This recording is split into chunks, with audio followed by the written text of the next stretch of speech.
ఎవరికీ తెలియని రహస్యాలు చెప్తానన్నావు కదా. 33వ అధ్యాయం ఇర్మీయా గ్రంథం 3వ వచనంలో, నీవు నాకు మొరపెట్టుము, నేను నీకు ఉత్తరం ఇస్తాను, ఎవ్వరికీ తెలియని నిగూఢ రహస్యములు నీకు బయలుపరుస్తాను అన్నారు కదా.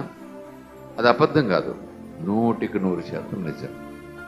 కానీ మరొక కోణంలో నుంచి ఆ మాటను ఆధారం చేసుకొని పరిశుద్ధాత్మ ఒప్పించే ఆ విధానానికి మనం లోబడుతూ ఆలోచన చేస్తే,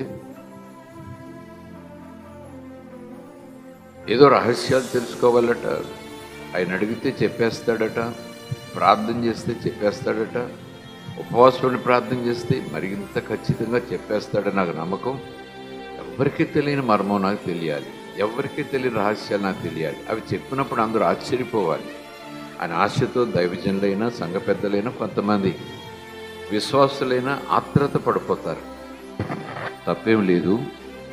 కానీ పరిశుద్ధాత్ముడు ఇలా ప్రశ్నిస్తే నా సమాధానం ఏంటి?